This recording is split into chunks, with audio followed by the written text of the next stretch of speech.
안녕하세요. 반갑습니다. 유현실의 사진이 굉장히 많네요. 예, 뭐 저 방에 오시면 좀 이래 딱딱한 분위기를 좀 자내지 않게 하기 위해서 캐리커처가 아주 저쪽에 있는 좀 유명하신 분인데 저 크게 마음은 안 들지만 뭐 아주 보시는 분들은 아주 잘 이미지를 표현했다고 얘기를 듣고 있어서 왜 마음에 안 드세요? 똑같이 좀 더 잘생긴 모습으로 그렸으면 좋았을 텐데 그 생각했어요. 예. 독서도 좀 자주 하시나요? 뭐 가을은 독서의 계절인데 저희 직종하고는 안 맞는 것 같아요. 제가 원래 학창 시절에는 문학도였기 때문에 이제 죽기 전에는 소설을 하나 쓰는 게 제 꿈입니다. 산문이면 산문, 뭐 시면 시, 소설이면 소설 이런 걸 수시로 습작도 참 많이 해왔는데 베스트셀러 한번 만들어보는 소설을 그런 생각, 꿈을 갖고 있습니다. 저한테도 아직 꿈이 있습니다.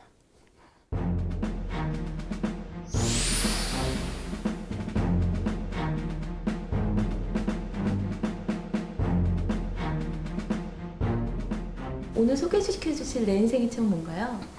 예, 아마 뜻밖일 것 같은데요. 예, 저는 우리 청년들을 위해서 읽은 책이 하나 있어서 바로 이 책인데요. 코너 우드만이라는 우리 청년이 쓴 책 제목은 나는 세계 일주로 경제를 배웠다라는 책입니다.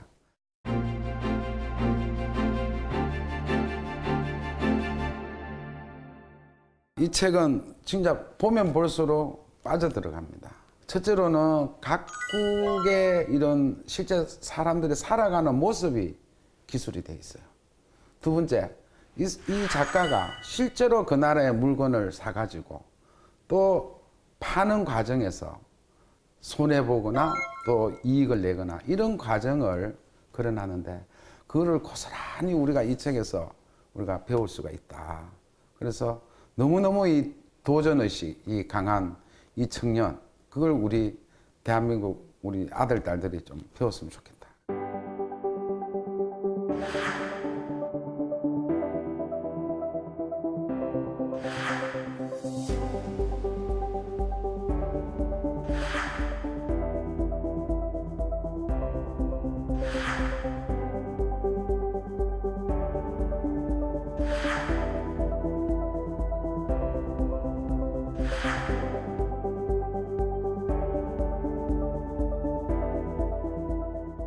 우리가 뭐 콜럼버스가 됐든 우리가 참 대륙을 탐험한 그런 사람들의 저는 버금갈 정도로 이 작가를 저는 높이 평가합니다. 돈은 많이 직장생활에서 벌지만은 매일매일 출근하고 그냥 자기가 급여받는 거에 대해서 조금 환멸을 느끼고 시작을 하는 겁니다.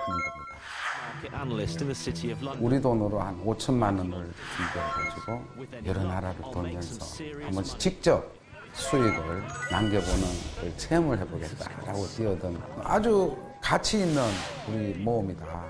이 수출이 무역에 대해서 그 실제 현장에서 해결해 나가는 과정 이런 거는 야 진짜 과연 이분 말대로 그래 했을까? 너무 어려웠을 것 같은데 그게 매우 저는 좀 의심을 가지면서도 봤고 작가는 이제 모로코를 가서 가장 유명한 상품이 이제 카페트라는 걸 알게 됩니다. 그 나라에서 유명한 카페트가 우선 어느 지역에서 생산하는 게 가장 질 좋은 거냐를 파악을 합니다.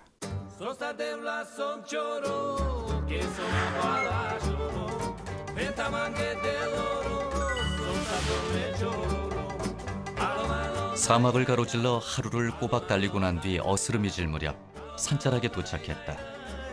모로코에서 조금이나마 이윤을 남기는 데 성공한다면 더 많은 돈으로 더 큰 시장에 도전할 만한 자신감을 얻을 수 있을 것이다. 나는 내 카펫이 품질도 좋고 가격도 합리적이라는 확신이 있었다. 뭐 아니면 도의 도전이 시작되었다. 이제 가장 좋은 카펫을 가장 싸게 사와야 할 차례다. 경영 관련 서적에 자주 등장하는 세 단계 협상의 기술이 있다. 첫째, 협상에 들어가기 전에 한계선을 정한다. 그 밑으로는 절대 양보해서는 안 된다. 둘째, 협상의 결과를 미리 예측해 본다. 이를 기준으로 협상 결과가 좋았는지 나빴는지 평가할 수 있다. 그리고 마지막, 최상의 시나리오를 염두에 둔다. 협상의 기술을 제대로 익히지 않은 채 모로코 같은 곳에 왔다가는 물건을 사는 족족 바가지를 쓰게 된다. 협상의 시나리오를 나름대로 이렇게 또 머리를 굴리는 거죠. 굴려가지고 최종 결정을 하고 구입을 합니다. 그래서 결국 이 우드만은 첫 작품을 성공리에 이제 수익을 창출하는 이제 첫 경험을 하게 되는 겁니다. 모든 일이 그렇듯이 시작이 반이다라는 말이 있지 않습니까? 그러니까 이 시작이 손해 봤더라면 아마 이 작가는 저는 접었을 거라고 봐요. 아, 이거 힘드는 거구나 하는데 첫 작품을 성공리에 이끄니까 자기가 더 자신감을 실제로는 갖게 되고 또 다른 나라로 이제 가봐야 되겠다라는 뭐 용기 이런 것을 많이 동기부여를 받았겠다 이런 생각을 했습니다.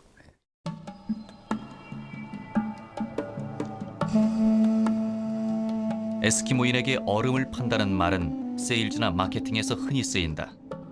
에스키모인들은 추운 지방에 살기 때문에 얼음이 필요 없다. 따라서 그들에게 얼음을 팔려 하는 것은 멍청한 짓이다. 그런데도 다른 편에서 생각해보면 에스키모인에게 얼음을 판 사람은 똑같은 이유에서 기막힌 세일즈맨이 된다. 이제 여기서 얼음을 칠리 소스로, 에스키모인을 인도 사람으로 바꿔보자. 인도 시장에 칠리 소스가 필요한 만큼 있는 것이 확실할까? 한번 알아봐야겠다. Eddie Cloter is Cape Town's own chili sauce entrepreneur. 로키는 칠리가 무법자 코끼리를 회유할 기막힌 대안이 될 것이라고 확신했다. 농부들에게 농지 주변에 칠리 나무를 심게 하여 코끼리의 침입을 사전에 막는 것이다. 이 프로젝트가 널리 퍼지면서 로키는 문득 칠리 열매를 거두어서 칠리 소스를 만들어 보면 어떨까 생각했다고 한다. 이것을 로키는 연신 코끼리 페퍼 소스라고 불렀다.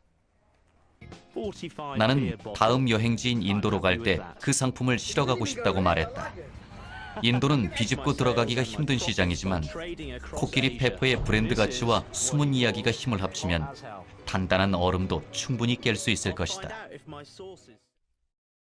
그 말은 뭐 쉽게 말해서 불가능은 없다. 저는 이런 생각으로 물건을 사고 팔겠다라는 생각을 저는 한 것 같아요. 과연 이 자기가 이 칠리 소스를 가져갔을 때 수익을 과연 남길 수 있겠는가? 그런 굉장히 의문을 가지면서도 이 칠리 소스를 가져가는 뭐랄까요? 어떤 면에서 황당하기도 하고, 예, 어떤 면에서는 야, 한번 도전해 보겠다라는 점에 대해서 굉장히 좋은 스토리였죠. 제가 이 책을 다 읽고 돈 버는 것을 어떻게 하면 돈을 벌겠다 나름대로 정리를 한번 해봤어요. 해봤는데 첫째로는 모험심이 있어야 된다. 모험심 없이는 큰 돈을 못 번다. 둘째로는 품질에 대한 자신이 있어야 된다. 세 번째는 이 거래 장소를 잘 잡아야 된다. 그렇죠? 예. 그러니까 뭐 일부러 큰 시장 안 가고 전통시장 가기도 하지 않습니까? 예, 이 작가는 물건 사고 팔 때 그 나라의 제도는 당연히 뭐 수출입 같은 무역 제도도 익혀야 되지만은 관습 이게 매우 중요하다. 이 키르기스탄 사람들은 거래를 할 때 계속 악수를 하고 있어요.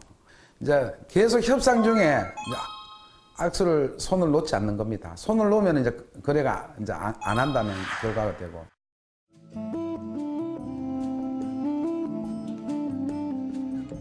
시장의 전통적인 상거래 방식도 존중해야 한다.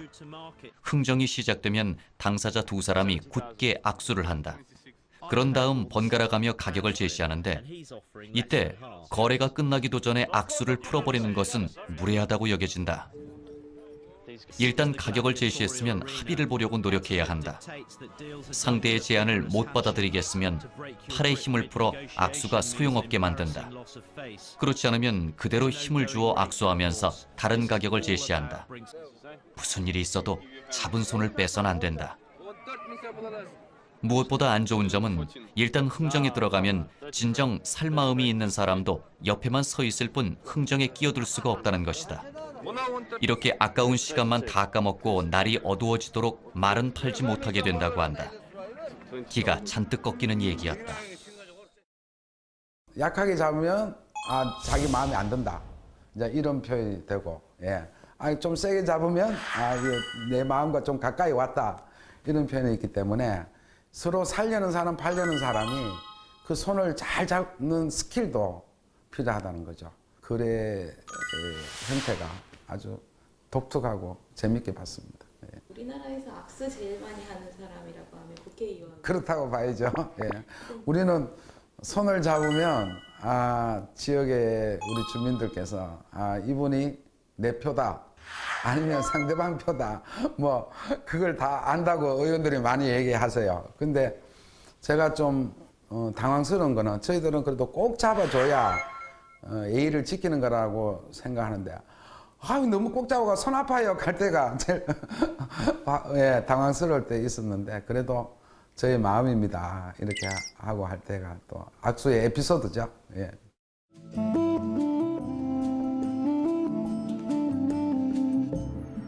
상하이까지는 기차를 타고 가기로 했다. 이틀 반 동안 창밖으로 펼쳐진 중국 대륙의 광활함은 말로 표현하기 어려울 만큼 놀라웠다. 조금만 기다려라, 상하이. 조용하고 허름한 갈림길을 돌아 조용하고 허름한 거리를 달려 낡고 지저분한 건물에 도착했다. 이런 누추한 곳에서 옥조각 장인이 일을 한단 말인가? 다른 디자인도 봤으면 좋겠다고 했지만 젊은 장인은 꿈쩍도 하지 않았다. 자신의 뜻대로 할 생각이 있다면 6만 위안을 달라고 했다. 거래할 마음은 없었지만 얼마까지 깎을 수 있는지 확인하고 싶어서 5,000달러를 불러봤다. 어림없었다. 8,000달러까지는 양보할 테니 마음에 들면 하고 아니면 그냥 가도 좋다고 했다. 나는 다른 곳을 알아보고 싶었다. 무언가 잘못 돌아가고 있다는 느낌이 들어서 오 사장을 추궁했다. 그러자 조각가에게 계약 금액의 20%를 수수료로 받기로 했다고 실토했다. 어이가 없어서 아무런 대꾸도 할 수가 없었다. 이번 경험은 눈을 부릅뜨고 숨은 비용을 경계하라는 경고였다. 중국 옥 조각 시장도 예외는 아니었다. 이 저자도 이 달인이 다 돼 있는데도 불구하고 중국 사람들이 워낙 상술이 좋지 않습니까? 예, 세계인이 놀라는 성공한 것보다도 오히려 이제 손해를 본 사례로서 아주 기억에 남고 또 그 손해 본 게 타산지석으로 자기한테 더 좋은 경험이 됐지 않나 싶고 결국 손익을 골고루 보면서 나름대로 참 스스로 자부심을 느끼고 참 좋은 경험했다라고 기술하고 이렇게 우리 책을 낸 것은 계속해서 이런 사람들이 그것도 세계인 중에서도 대한민국 청년들이 많이 나왔으면 또 해외 배낭여행을 많이 다녔어요. 그 배낭여행 다닌 그 대학교 때 그 마음을 이제는 내가 일로 연결을 한번 시켜봤으면 좋겠다 생각.